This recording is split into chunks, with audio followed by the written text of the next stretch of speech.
Somewhere over here probably would I'm going work. to move this out of the way so you can make a U-turn. And we can put it back. Over here by Eric, is a good spot. Okay, I'll back up, how's that? Okay. Yeah, whatever. Look at everybody watching you drive. Whatever you Just don't end up like Austin Powers. Everybody better watch your feet. That's right, watch your feet.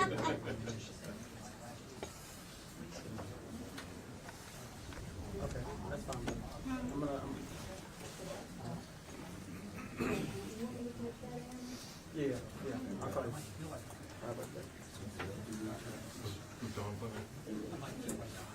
Are you standing over here? Back in here somewhere.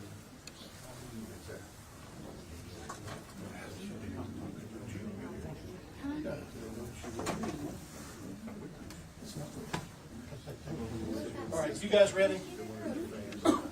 Cameras, everything. Yeah, you can, if she wants to, we'll do whatever we can to back her in, or Yeah. you wanna, no, you're good. I'm right here. Yeah. There you go. They'll be all right. Good.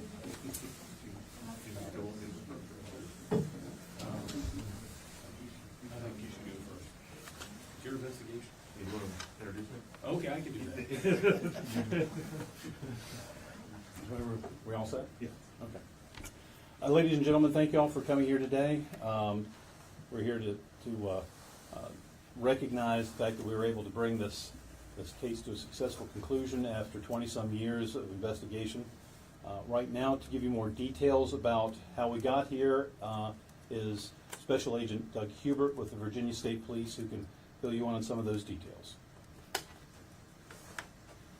So I'm starting out today. I'm actually trying to talk to the fellow members of the state police and to the family when I explain today some things. So first and foremost, we wouldn't be here today without the original investigation that started in 2003 and how it was carried through there. So I'm not an expert by any means at older cases or anything like that. I've had an opportunity to look at a lot of older cases and to be part of cases that have some age on them and some time and have had different investigators lead them. And to be successful in these cases, it takes a good foundation and takes the pieces to be there in the beginning. And this is one of those investigations where that occurred. The original investigations that took place and the interviews and the evidence gathering and everything that took place, not particularly a fan of the word cold case. I like an unresolved case. At no time was this ever a cold case. This case has had something going on with it for 20 years to keep it moving. As an investigator, and I know the other investigators that were involved in the case, once you take the step into the case itself or into the investigation, you become part of it. You become part of it in a different way than the family does and other people do, and you'll never put it down. So it's with you 24 hours a day, 7 days a week, and your drive and your determination is there. And throughout this case, the different investigators that had it had that same drive and all those types of things. So what got us to the point where we're at today to be able to come with a resolution was this was a puzzle that had many pieces to it. And the foundation was built in the original investigation and a secondary investigation that took place about 10 years ago or more, where a lot of these pieces were all put in there. And I was blessed as the investigator that picked this case up in 2017 that somebody put all those pieces into place, had all these things already laid out, and I was able to focus on the pieces that were missing. And with the pieces that were missing, because of such a good foundation, was able to take a look at what was missing and just focus just on what was missing. And by focusing on what was missing is what got us to a resolution. The resolution all goes back to all those types of things. So it's hard to take an older case and look at it. I didn't get to intimately know the people in the case. I didn't get to know all the original interviews that were done. And this case, for instance, or this investigation, probably had over 50 persons' names in it. So it's a lot to take on when you pick a case up to learn who those 50 people are, learn who they are and everything. But because of the good casework that was done in the past, it really was not too challenging to do that, to be able to pick it up and move on with that. Without leading out to every piece of how we got to where we're at today, the important part is that the timing was right. This is not anything that couldn't have been done in past investigations. It just happened to be that the timing worked out with some interviews and it's with some strategies that was not in place in the past. And so with that, that was where we were able to make a turn in it and get those pieces that we needed for the puzzle to figure everything out. So some of the people in the room, I definitely want to acknowledge previous investigators on the case, which would have been Steve Oliver and Chuck Eaton, and Cindy Waters as an analyst for putting that together. That's the case file that I ultimately worked off of. It was there. They knew they were there when they worked on it, and I was able to do that. Most of them are represented in the room today. I'd be remiss not thanking Special Agent John Cromer for his assistance in his thought process through all of it. So as time goes on a little bit, and the charges are announced who it is, and depending on what happens through court, we'll be able to paint the whole picture for everybody to have an understanding of what happened in the case. So with that, I don't really have any questions to answer particularly, but I'll turn it over to Eric. Thank you, Doug.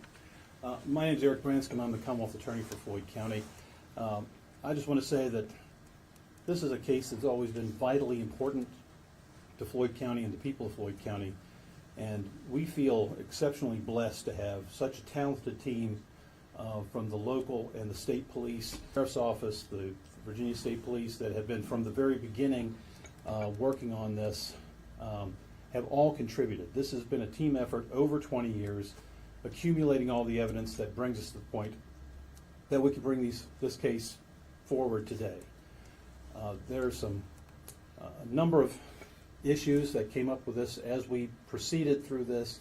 All of these have been challenging, but again, we have a very fine team, and we're proud of them and proud that they're able to work with us and bring us to this case. At this point, the case has been presented to the grand jury. We are now in a state where we're waiting for those charges to be served upon the individual that's been charged. When that has happened, we'll be able to release that. There'll be public information. I'll be glad to release that and let everyone know. That'll probably be within the next week.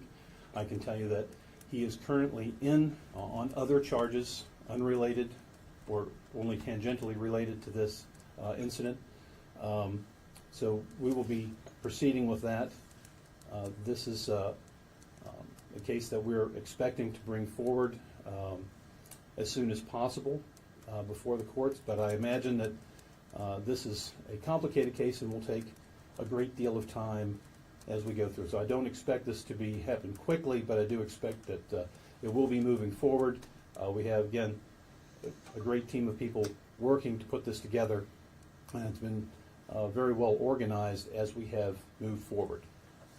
At this point, I'd be glad to accept or hear any questions that y'all might have.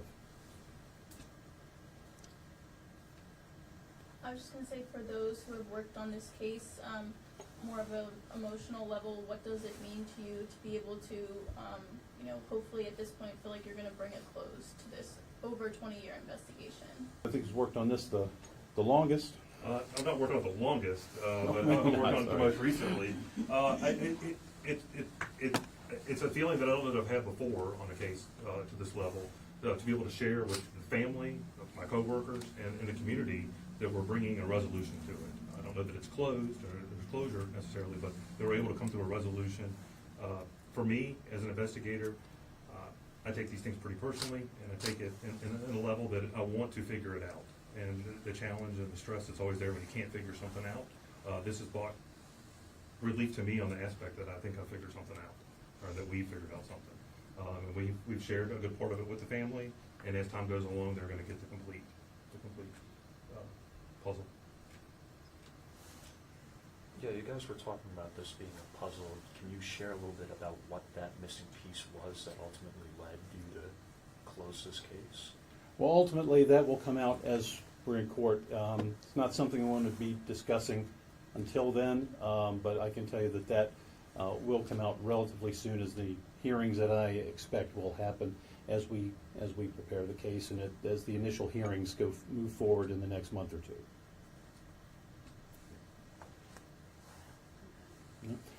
At this point, would anyone from the family like to say anything? We have Mr. Palmer's family here, and They've been with us through all of this, and we've been trying to work closely with them, and just want to recognize that they've put up with they've had a number of years that they've had to endure this, and we appreciate their help and cooperation as we proceeded with this case. I guess if any of you could share what it's like to maybe have a little bit of closure on what happened. Well, we're extremely grateful to everyone here who has worked so hard on this case. It's a very bittersweet time for all of us. This week after finding out what was going to happen, but we want to be happy about it, but at the same time there's a deep sadness and just a overwhelming void in our family that will never go away. Closure is not a word that really fits for us. We miss Dickie terribly and what he added to our family. And then what was your name and how you spell it? Beth Burbage, B-U-R-B-A-G-E. Your sister? Yes, I'm his little sister. And my big sister, Sandra. Beth, do you and your family intend to, go to all the court? Can I ask you what justice looks like for you? Well, justice to us, and I guess I'm speaking for my sister. I can't speak for Jeremiah, Hannah, and I can speak for my husband a little bit too, I think.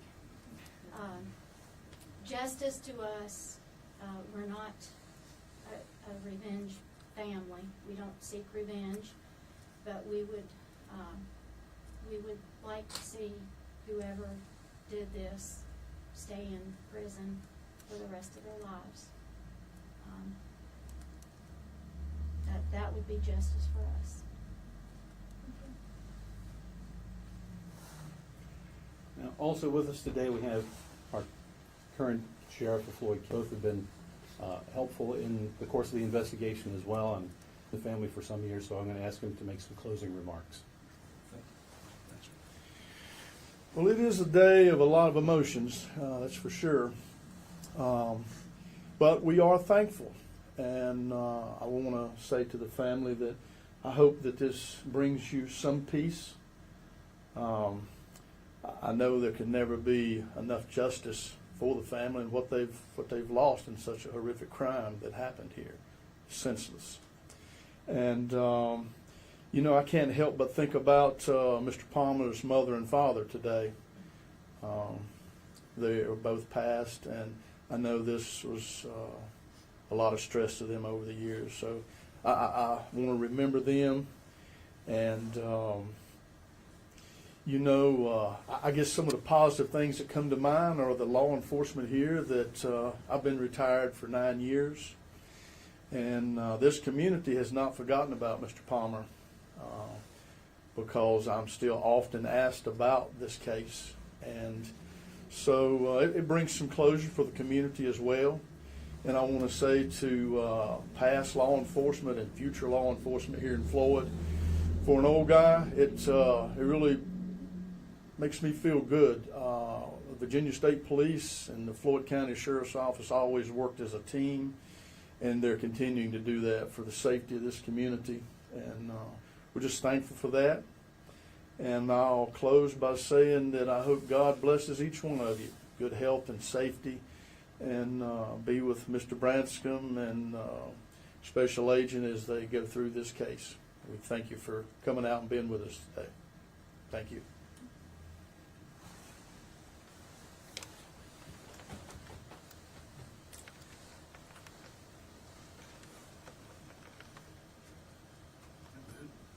Well, thank you everyone for being here today. If there are any questions, feel free to come up and ask us, or find individuals that you want to ask any further questions. Thank you. You too.